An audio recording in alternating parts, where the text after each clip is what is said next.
Today on Clearing the Clutter Inside and Out, we're talking about clutter and depression. Have you ever wondered if there is a correlation with clutter and how you feel?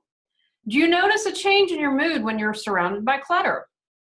Have you tried to clear your clutter, but depression keeps you stuck? Let's begin our month as we focus on springtime and renewal.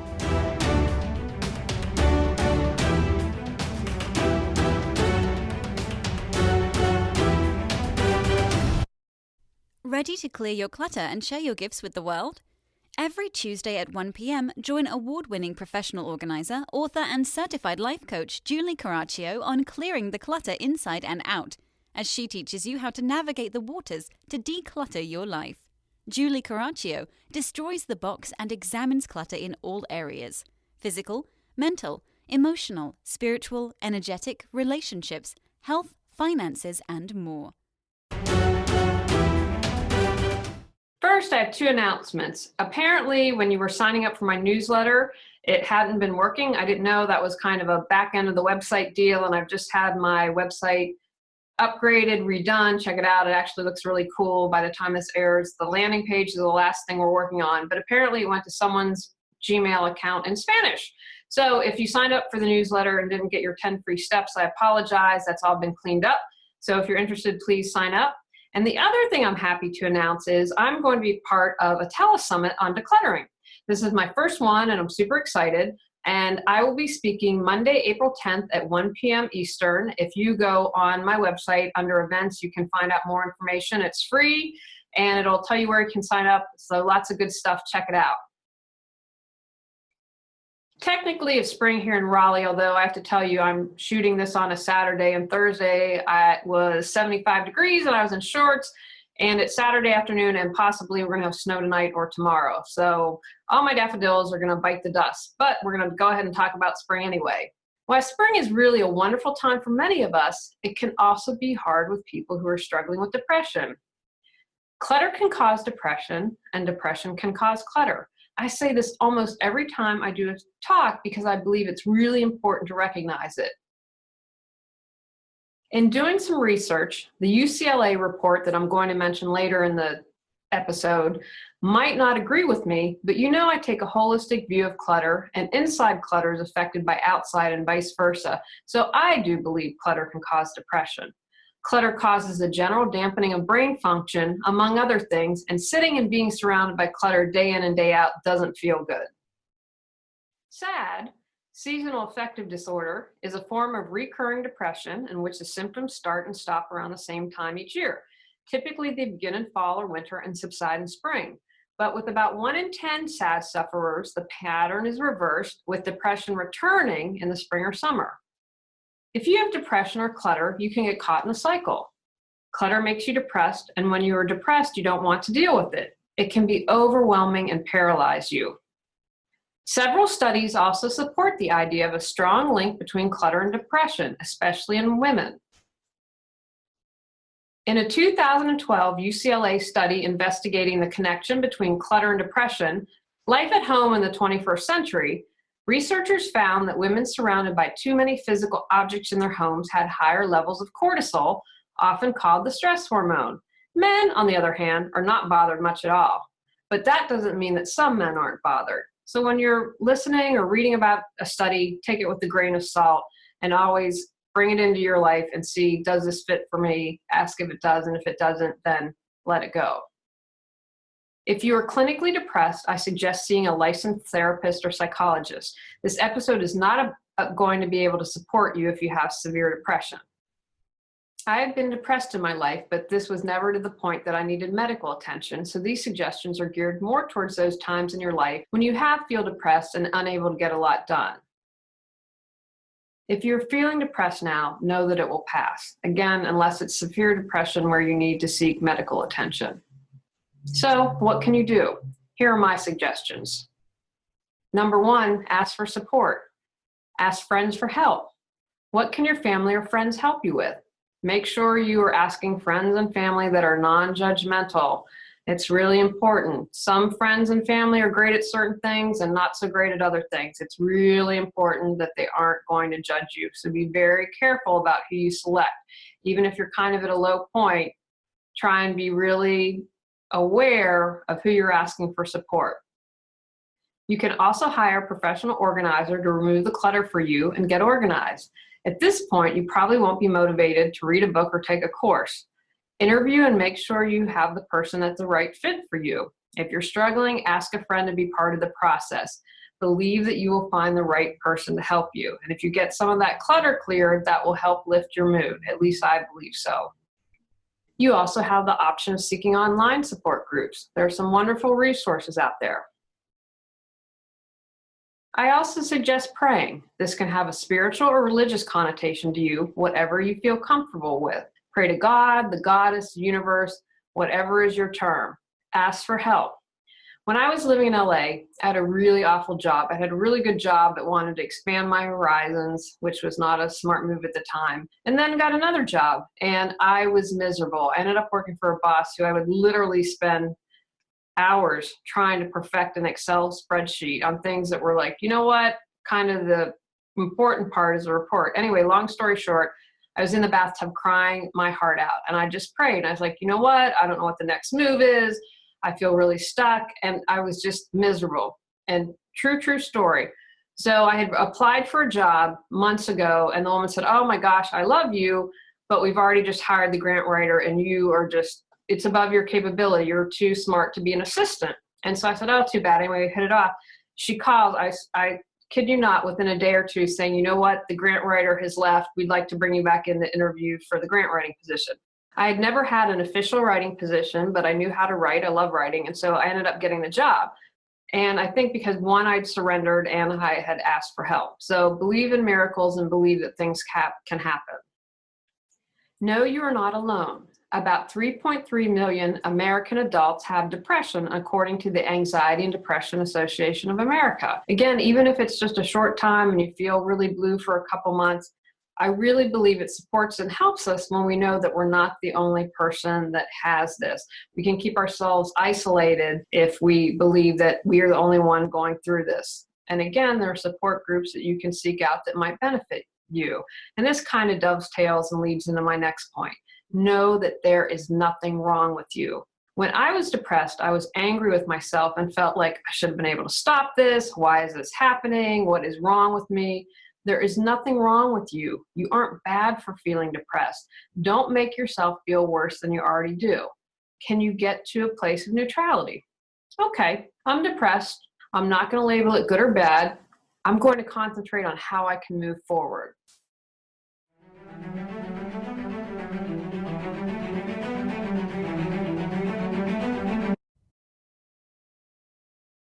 Started to organize and got stuck?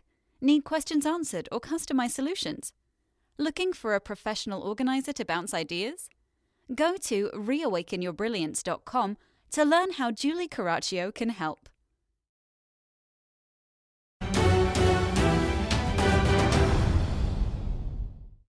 Make a list of all the ways you are awesome, because you are awesome in ways. Do not forget that. Ask friends and family to contribute.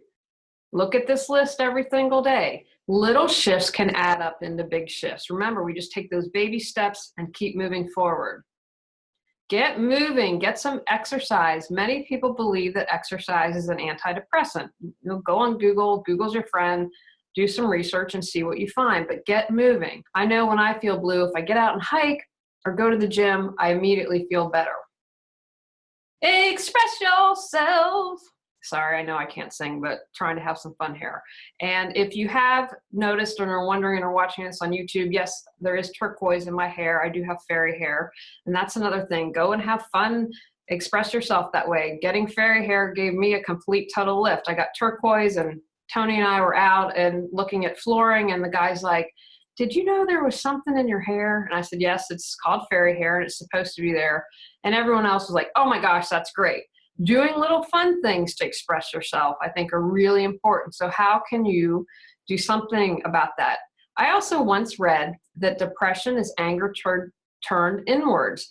I personally believe that. Many times we have no idea how angry we really are. And it can be from something 5 years ago, 10 years ago that we didn't process. Remember, everything's energy. So if we intellectualize it and said, okay, that was really awful that Sue was so mean and nasty to me, but it might be held somewhere in our body. So we're holding on to these things that we aren't really aware of. So get in touch with that.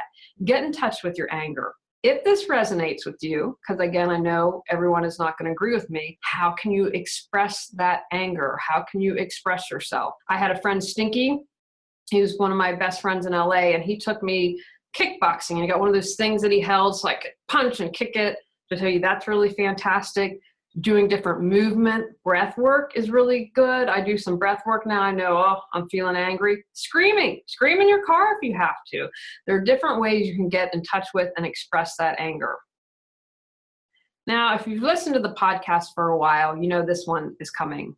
A mindfulness practice. There are many ways to do this. Again, make it fun. How can you do this that's going to resonate with you, that's something that you'd enjoy and look forward to, instead of something like, oh, I've got to cross it off the to-do list.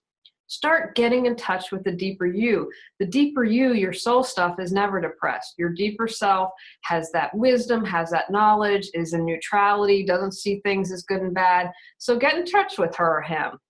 Also, I'm going to suggest, see if you can find gratitude each day, because when you realize, even if you're bummed out, how much you have to be grateful for, that can really have a huge monumental shift on your mind. If you're depressed, you can say, okay, I'm grateful that I have this bed to sleep in, because I know that there are people that are homeless. I am grateful that I have food in my pantry and I don't have to go out and get something to eat. I am grateful that my friend called in and checked in with me today. So start building that muscle if you can. Also, people suggest to maintain your routine. So go to your monthly women's meeting. Try and keep up with the activities you do daily. Getting out and seeing others can be incredibly supportive, and doing routines don't let us slip into further depression. If you don't have a routine, consider making one. Okay, when I wake up in the morning, I'm going to say something I am grateful for. I am going to do 15 minutes of walking around the block for exercise, because that's what I can do right now. Whatever it is, start getting into a routine. Journal. I'm a huge fan of journaling and suggest that may help. That might help you be able to get in touch with your anger to see what's really about. It might help you just vent, help you express sadness if that's what you're feeling. And sometimes I found that we start off with A, but it's really about B, C, or D. So journaling is a good tool to help you with that. Open up the windows and doors and get light and a breeze going. Nature definitely improves our mood. Try and bringing a little of it inside. Fresh air and sunlight do everyone good. That's why I'm excited for spring. Get outside if you can. I always try and spend a little bit of time in nature each day. That can really, just a little bit can always shift our mood. When I'm really bummed out, I literally go hug a tree and I ask the tree to just absorb my sadness, my frustration, whatever's going on, and I always feel better. Do what makes you feel good. Once you take that first step to get going, you can build upon that. Put on music that makes you happy. Watch Robin Williams movies. He always cracks me up and I'm always going to laugh at that. If coloring helps you and maybe gets you going, do that. If you can muster up trying to cook a new dish, whatever it is that brings you joy, just take that first little step. Consider quitting sugar. Do your research, but a lot of people believe that sugar contributes to depression. They believe it lessens our ability to cope with anxiety and stress. I'm actually really impressed that I'm shooting the podcast right now, because I am on day 11 of Whole30. And I definitely recommend it. It's not for everyone. It was very beneficial to me. I didn't lose weight. I lost 4 pounds when I did it last year, which was really frustrating. However, I felt really great. I have seasonal allergies and they barely registered when I did it last year, because here in Raleigh, the first 3 weeks in Raleigh, we were inundated with pollen. It's disgusting. It's like everything has a yellow coat and it's just nasty. I'm hoping that we have a lot of rain. However, doing this diet really helped me get through allergy season, and we adopted another cat. And so I'm still semi-allergic to cats. And so part of the reason to do the diet and the motivation was like, okay, we're going to have another cat in the house, and obviously to get healthy. However, I can tell a difference now that I have cut out sugar. You have to read your labels because everything has sugar. So check that out, do some research and see if cutting out sugar makes a difference for you. For my last and favorite one, adopt a pet. The true story is I was always super allergic to cats. I know we have 3 now. And I met my husband, I met Tony, and he had Joey. And after a couple of dates, I was like, gosh, I would never take a pet away from its owner. I would never ask him to do something because at the beginning we could tell there was something special there. Go over, true story. I am armed with every holistic, every drug known to man for allergies, no issues. And thinking back now, especially that we have 3 lovely cats running around and ordering me and telling me what to do, I wish all the years that I was single that I would have had a pet, because I think it really would have helped my loneliness. And when you have to care for someone else, because remember, we're not in a place where it is something that we need medical attention or really need an intervention to help us with depression, pets always make you feel better. And I think any pet owner would agree with that. Now, I'm biased. I'm going to say go out and get a cat. However, if you're a dog person, there are lots of rescue groups everywhere, all over the country, that are doing amazing groups. They have foster parents who have helped socialize a pet. Your county shelter, check those out.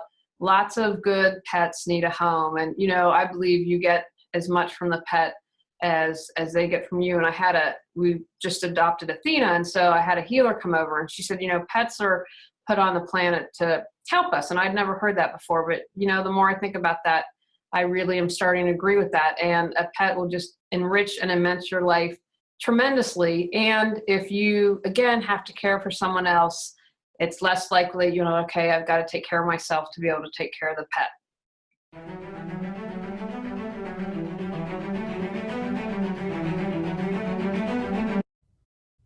Anxious, exhausted, stressed out, losing your mind, ready to get your life back? Go to reawakenyourbrilliance.com to learn how Julie Coraccio can support you.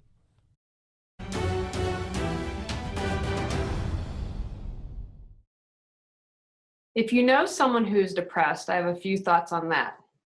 If they've been depressed for a while, consider supporting them and saying, hey, maybe it's time to seek professional help.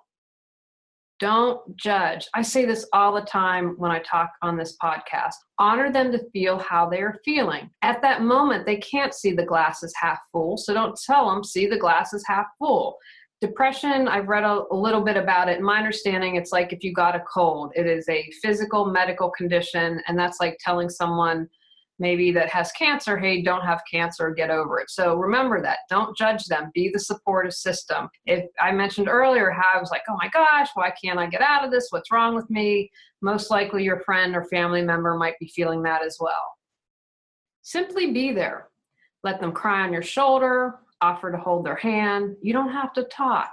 Ask what you can do to help and let them tell you. Don't offer advice. Listen to what they need to help them.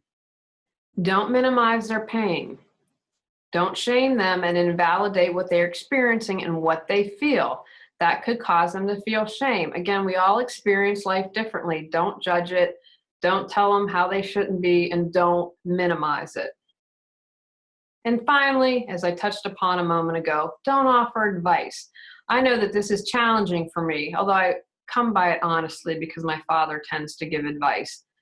And I do it because I want to fix something. If you're my friend and I can help, I want to change it. I want to make you better. I want to solve it. Ask how you can help. If they ask, offer and say what you believe is most important. Well, Jill, I really think what you think is most important, perhaps, and then you could offer your advice. Do it from a loving way. Take actions from today's podcast. Ask for support from friends and family. Be open to finding support online. Pray. Ask for guidance, believe in miracles, and watch for signs. Open up the windows and doors and let sun and wind into your home. If you can, get out in nature. Pick one item you can do right now, whether it is do some journaling, watch a funny movie, or pick an apple over a candy bar. On next week's episode, we're talking about pets. Go out, clear the clutter to create the life you choose, deserve, and desire. Ready to live a more joyful and fulfilling life? Sign up for our newsletter at reawakenyourbrilliance.com and receive a free copy of 10 Steps to Clearing Clutter Inside and Out. If you enjoyed today's episode, please rate and review Clearing the Clutter Inside and Out. See you next Tuesday at 1 p.m.